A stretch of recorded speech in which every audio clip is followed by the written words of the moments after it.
جیسے پاکستان کا کوئی بھی ایکٹر کسی بھی کمپنی کے ساتھ، فرم کے ساتھ، ادارے کے ساتھ as a brand ambassador join کرتا ہے، اور ہم نے پہلے نعمان اجاز صاحب کو انگیج کیا، جوگن کاظم کو انگیج کیا، وہ دونوں اب بھی ہمارے پینل پہ ہیں، there are respectable brand ambassadors. اسی طرح ہم نے ایک فورن ایکٹر لیا.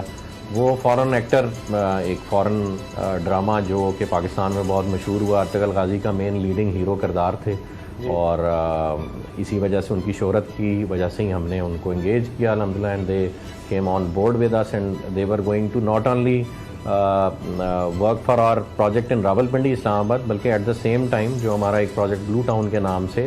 LDA سے جس کا نقشہ منظور ہو چکا ہوا، اس کے لیے بھی ایز برانڈ ایمبیسڈر انہوں نے ایکٹ کرنا تھا، اور انہوں نے یہاں پہ بھی تشریف لانا تھا. لیکن انفارچونیٹلی میڈیا یہ بات جانتا ہے، بہت سے لوگ جانتے ہیں کہ ایک ہمسایہ ملک جو کہ ترکوں سے ہماری محبت پہ اتنے خوش نہیں ہیں، اور اسپیشلی ارطغرل ڈرامے پہ بھی خوش نہیں ہیں، اور اس کے یہاں چلنے پہ بھی خوش نہیں ہیں،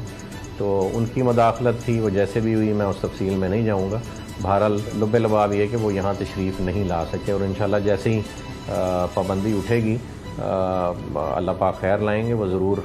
تشریف لائیں گے. اور وہ میں سمجھتا ہوں ہماری نہیں، اس ملک کی عزت کا سوال ہے، اور ہماری بینگ اے مسلم ہماری تو یہ خواہش ہے کہ پوری امت جو ہے وہ ملت واحدہ کی طرح آپ صلی اللہ علیہ وسلم کی حدیث کے مطابق ایکٹ کرے، اور ترکوں اور دوسروں میں فرق نہ کیا جائے. ہم مسلمان ہیں، ہم اکٹھے ہی جینا مرنا ہے، بلکہ ہمارے اکٹھے ہونے میں ہی ہماری بقا ہے. تو امید ہے کہ جو ادارے یہ بات سن رہے ہیں وہ اس کو. اچھا، کیا کچھ قبضہ گروپس بھی آپ کے ساتھ قبضے میں ملوث ہیں؟ اور سنا ہے کہ آپ نے اپنا جو گیٹ ہے وہ بھی کسی ظہور نامی شخص کی زمین پر لگایا ہوا ہے. پہلی تو بات یہ ہے کہ بس اعظم روڈ پہ جسے لوگ چکری روڈ کے نام سے بھی جانتے ہیں، اس پہ ہمارا ایک گیٹ نہیں، الحمدللہ 8 سے 9 انٹرنس پوائنٹس ہیں جس پہ ہم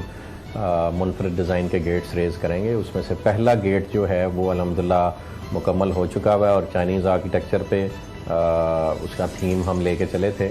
سی پیک کے حوالے سے، چونکہ ہمارا پروجیکٹ سی پیک روٹ پہ ہے. اور میں چونکہ ذاتی طور پہ خود آرکیٹیکٹ ہوں، الحمدللہ national college of arts Lahore سے آرکیٹیکچر میں نے گریجویٹ کیا تھا، تو میری ذاتی دلچسپی ہوتی ہے ڈیزائن کے حوالے سے. اور چونکہ ہم اس کو سی پیک سے منسلک کر رہے تھے تھیم کو، تو اس وجہ سے ہم نے چائنیز آرکیٹیکچر کا یہ فقید المثال گیٹ بنوایا. یہ اپنی نوعیت کا پہلا گیٹ ہے، اور پاکستان کا سب سے بڑا گیٹ ہے الحمدللہ. یہ اعزاز ہمیں حاصل ہے. تو یہ جو رقبہ اس گیٹ کا ہے، یہ باقی انٹری پوائنٹس ہیں، یہ الحمدللہ چودھری ندیم اجاز صاحب نے ذاتی طور پر پرچیز کی ہیں. وہ رقبے کی خریداری میں بہت مہارت رکھتے ہیں، اس علاقے کے جدی پشتی وہ مکین ہیں، یہاں پہ رہ رہے ہیں عرصہ دراز سے. ان کے چھوٹے بھائی نعیم اجاز صاحب، چودھری نعیم اجاز صاحب، وہ ان کی اس معاملے میں بہت ہیلپ کرتے ہیں. تو جتنے بھی رقبوں کی خریداری ہے، چونکہ وہ لوکلز کے تھرو ہوتی ہے، اور وہ ان کے اپنے موسٹلی رشتہ دار ہیں یا برادری والے ہیں، تو وہاں پہ کسی کی زمین پہ ناجائز قابض ہونے کا تو سوال ہی پیدا نہیں ہوتا. البتہ یہ جو آپ ذکر کریں، یہ ظہور نامی شخص، ان کا تھوڑا سا رقبہ ہے، اور ہم نے ان کو ان کی میجورٹی پیمنٹ 70% پیمنٹ کر دی ہوئی تھی. ان کا رقبہ نیب کوشن تھا، انہوں نے نیب سے کلیئر کرا کے ہم سے باقی کی ٹرانسفر لینی تھی، یا ہمیں دینی تھی ٹرانسفر، اور باقی پیمنٹ لینی تھی، جس میں وہ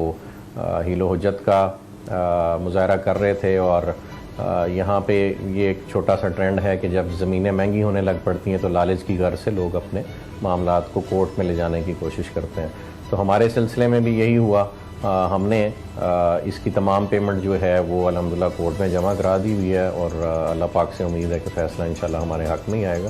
تو ایسی کوئی قبضے والی بالکل بھی کوئی بات نہیں ہے. آپ کسی سے بھی علاقے میں چودھری ندیم اجاز صاحب کی یا اس پروجیکٹ کی ساکھ یا جو رقبے کے حوالے سے ہمارے پاس کس تعداد میں رقبہ موجود ہے، اسے آپ ویریفائی کر سکتے ہیں. ہم الحمدللہ صاف ستھرا رقبہ خریدتے ہیں، اور کوشش ہماری یہی ہوتی ہے کہ سب کو ٹائم پہ پیمنٹس کریں. بس اس میں ایک چھوٹی سی چیز ایڈ کرنا چاہوں گا کہ جیسے آپ کا ادارہ، آپ کو یاد ہوگا، ایک ٹائم پہ حاسدین کا شکار تھا، ویسے ہی کچھ محبت کرنے والے ہمارے بھی ہیں. لیکن خیر ہوگی جی، واللہ خیر الماکرین. تو انشاءاللہ حق کی فتح ہوگی، اور ہمیں بہت امید ہے اللہ پاک سے کہ یہ جتنے معاملات ہمارے خلاف مختلف محکموں کو مس گائیڈ کرنے کی کوشش کی جا رہی ہے، وہ انشاءاللہ جلد ہی ساری حقائق اور سچائی عوام کے سامنے آ جائے گی، بلکہ موقع پہ موجود ہے، کوئی بھی وزٹ کر کے۔ اچھا استاد صاحب، آپ پر یہ بھی ایک آپ پولیس کو قبضہ کے لیے استعمال کرتے ہیں، زمینوں پہ قبضوں کے لیے پولیس کو استعمال کرتے ہیں؟ استعمال کرتے ہیں جی، لوگ بھی الزام لگاتے ہوئے کیسے الزام لگاتے ہیں۔ ہم ایک پرائیویٹ انٹیٹی ہیں اور ایک پرائیویٹ پروجیکٹ کر رہے ہیں، حکومت میں نہیں ہے جو کہ پولیس کو ہم استعمال کرنے لگ پڑیں گے، نہ پولیس ہمارے کہنے سے کوئی کام کرتی۔ یہ دارالخلافہ ہے جی، اور دارالخلافہ میں بہت سارے اداروں کے دفاتر ہیں اور بہت ساری ویجیلنس چل رہی ہے، تو یہ ممکن ہی نہیں ہے کہ پولیس کسی بھی پارٹی کے ساتھ کنائونس میں کوئی کام کرے۔ اسلام آباد اور راولپنڈی کی پولیس انتہائی نیوٹرل ہے۔ یہ بے بنیاد الزام ہے ہمارے پہ بھی اور پولیس جیسے میک پہ بھی یہ الزام اسپیشلی۔ آخری سوال سعد نذیر صاحب، آپ کے فیوچر پروجیکٹس پر بھی سوال اٹھ رہے ہیں، یہ چودھری تنویر کی ایف بی آر میں کوشن پراپرٹیز ہیں، ان کے ساتھ مل کر کمپنی بنانے کی کیا حقیقت ہے؟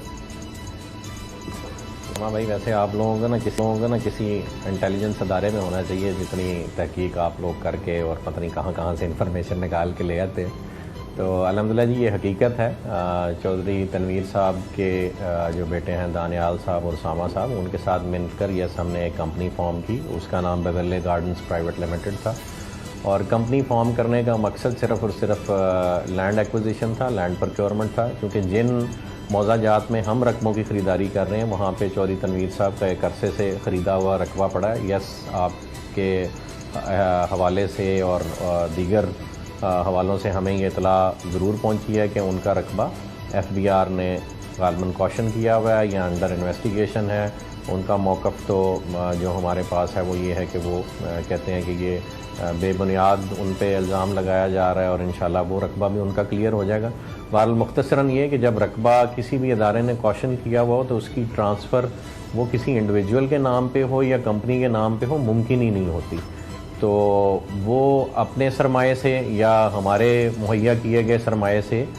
زمین کی خریداری کا اور زمین کی پروکیورمنٹ کا ایک ہمارا آپس میں معاملہ طے ہوا تھا، اور سرمایے کی اور زمین کے ٹائٹل کے تحفظ کے لیے ہم نے ایک کمپنی فارم کی تھی، جس میں سے الٹیمیٹلی انہوں نے کمپنی میں سے ایگزٹ لے جانا تھا اور کمپنی کے رائٹس ہم نے ٹیک اوور کرنے تھے، جس وقت ہمارا رقبہ کمپیکٹ ہو جاتا ہے۔ کیونکہ رقبوں کی خریداری کا معاملہ ہے اور آپ نے رقبہ کمپیکٹ کرنا ہوتا ہے، مشترکہ مالکی ہوتی ہے، ایک خسرے میں یا ایک کھیبٹ میں کئی مالک ہوتے ہیں، تو چونکہ وہ وہاں کے بڑے مالک تھے اور الحمدللہ ہم نے بھی وہاں پہ بہت ساری پرچیزنگ ان موضع جات میں کی ہوئی تھی، تو صرف اس پروکیورمنٹ کے ارینجمنٹ کو تحفظ فراہم کرنے کے لیے ایک کمپنی فارم کی گئی تھی، اور الٹیمیٹلی جیسے میں نے کہا کہ انہوں نے کمپنی سے ایگزٹ لے جانا تھا۔ ابھی بھی ہمارا آپس میں یہی طے ہے اور اس کمپنی میں آج تک کوئی کام نہیں کیا گیا۔ دوسرا میں آپ کا پروگرام کل والا میری نظر سے گزرا تھا، تو اس میں یہ بات کی گئی تھی کہ اس کے رقبے پہ کام شروع کر دیا گیا، تو اس کے رقبے پہ جی کوئی بھی کام نہیں شروع کر دیا گیا۔ ہاں البتہ ہم نے اپنی ایک پراپرٹی پہ اپنا جو ہولڈنگ ہے وہ ضرور ریز کیا ہوا ہے اپنے لوگوں اور اپنے ٹائٹل کے ساتھ، کیونکہ وہ ہماری پراپرٹی ہے، تو اس کا بیورلے گارڈنز کے فیوچر کے پروجیکٹ کے حوالے سے کوئی بھی ابھی تک لائے عمل ہم نے طے نہیں کیا تھا، اور اگر کبھی وہ پروجیکٹ لانچ بھی ہونا تھا تو وہ بھی سرٹنلی اپروولز کے ایک پروسیس سے گزر کے ہونا تھا، اس کے بغیر وہ ممکن ہی نہیں تھا کرنا،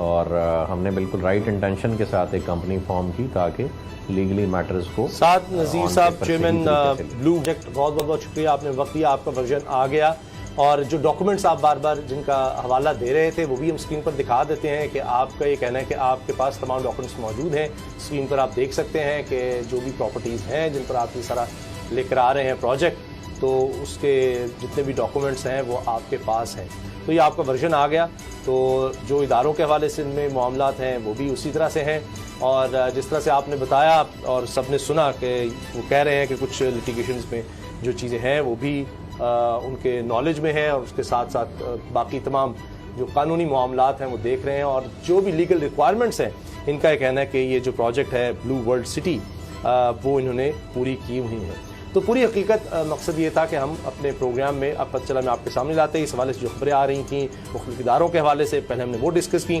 اور پھر جو بلو ورلڈ پروجیکٹ کے چیئرمین ہیں سعد نذیر صاحب، ہم نے سمجھا کہ ان کا بھی موقف آ جائے، تو وہ بھی ان کا پورا موقف ہم نے آپ کے سامنے رکھ دیا ہے، جو کے بعد ڈاکومنٹس موجود ہیں وہ بھی ہم نے آپ کو دکھا دیے ہیں۔ دعاؤں کی درخواست ہے، اجازت دیجیے، اللہ حافظ۔